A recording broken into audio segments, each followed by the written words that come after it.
ഹരേ കൃഷ്ണ. സർവം ശ്രീ രാധാകൃഷ്ണാർപ്പണമസ്തു. അധ്യായം 3 കർമ്മയോഗം. ശ്ലോകം 42. ഇന്ദ്രിയാണി പരാണ്യാഹോരിന്ദ്രിയേഭ്യ പരം മനഃ മനസസ്തു പരാ ബുദ്ധിർ യോ ബുദ്ധേ പരതസ്തു സഹ. വിവർത്തനം. ജഡപദാർത്ഥങ്ങളെക്കാൾ ഉത്കൃഷ്ടങ്ങളാണ് കർമ്മേന്ദ്രിയങ്ങൾ. മനസ്സ് ഇന്ദ്രിയങ്ങളെക്കാൾ ശ്രേഷ്ഠമാണ്. ബുദ്ധി മനസ്സിനെയും കടന്നു നിൽക്കുന്നു. ആത്മാവ് ബുദ്ധിയേക്കാൾ ഉന്നതനാണ്.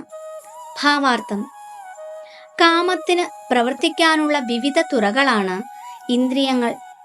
കാമത്തിന്റെ സംഭരണി ശരീരം തന്നെ. ഇന്ദ്രിയങ്ങളിലൂടെ വേണം അതിന് പുറത്തുവരാൻ. അതുകൊണ്ട് മൊത്തത്തിൽ ശരീരത്തേക്കാൾ ഉത്കൃഷ്ടമായൊരു നിലയാണ് ഇന്ദ്രിയങ്ങൾക്കുള്ളത്. ഉപരിപ്രജ്ഞ അഥവാ കൃഷ്ണാവബോധമുള്ളിടത്ത് ഈ തുറകൾ നിരുപയോഗങ്ങളാകുന്നു. അവിടെ ആത്മാവ് ഭഗവാനുമായി നേരിട്ട് സമ്പർക്കം പുലർത്തുന്നതിനാൽ ശാരീരിക പ്രവർത്തനങ്ങളെല്ലാം ആത്യന്തികമായി പരമാത്മാവിലെത്തിച്ചേരുകയാണ്. ശാരീരിക കർമ്മമെന്നാൽ ഇന്ദ്രിയങ്ങളുടെ പ്രവർത്തനമാണല്ലോ. ഇന്ദ്രിയങ്ങൾ അടക്കുക എന്നാൽ ശാരീരിക കർമ്മങ്ങൾ നിലയ്ക്കുക എന്നർത്ഥം. എന്നാൽ മനസ്സ് പ്രവർത്തിക്കുന്നതിനാൽ ശരീരം സ്വസ്ഥവും വിശ്രാന്തവുമായിരിക്കുമ്പോഴും സ്വപ്നാവസ്ഥയിലെന്ന പോലെ അത് പ്രവർത്തിക്കുന്നുണ്ട്. മനസ്സിനപ്പുറം ബുദ്ധിയുടെ നിർണയശക്തിയും അതിനുപരി ആത്മാവുമുണ്ട്.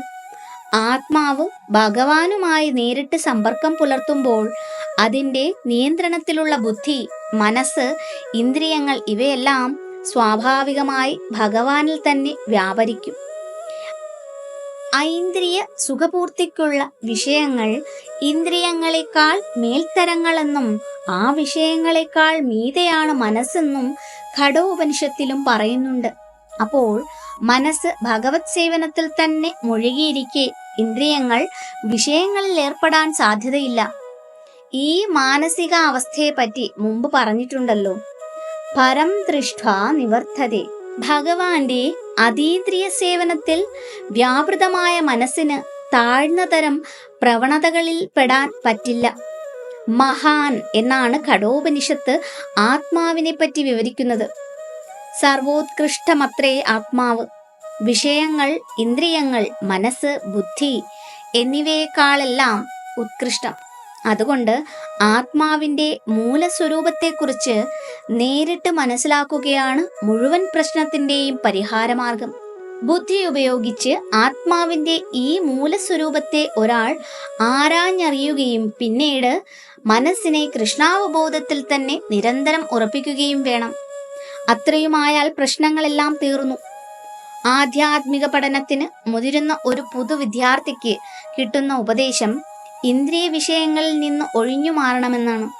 കൂടാതെ ബുദ്ധി ഉപയോഗിച്ച് മനസ്സിന് കരുത്തുണ്ടാക്കണം. ഭഗവാൻ സ്വയം സമർപ്പിതനായി ബുദ്ധി കൊണ്ട് മനസ്സിനെ കൃഷ്ണാവബോധത്തിൽ ഉറപ്പിച്ചാൽ ആ മനസ്സ് തനിയെ കരുത്തുറ്റതായിത്തീരും.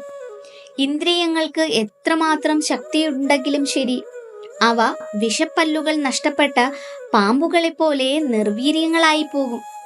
ആത്മാവ് മനോബുദ്ധീന്ദ്രിയങ്ങളുടെ നായകനായിരുന്നാലും കൃഷ്ണാവബോധം വഴിക്ക് കൃഷ്ണനോടുള്ള സമ്പർക്കത്താൽ കരുത്താർജിച്ചിട്ടില്ലെങ്കിൽ അതിന് മനോവിക്ഷോഭം മൂലം അധപ്പതിക്കാനുള്ള എല്ലാ സാധ്യതകളുമുണ്ട്.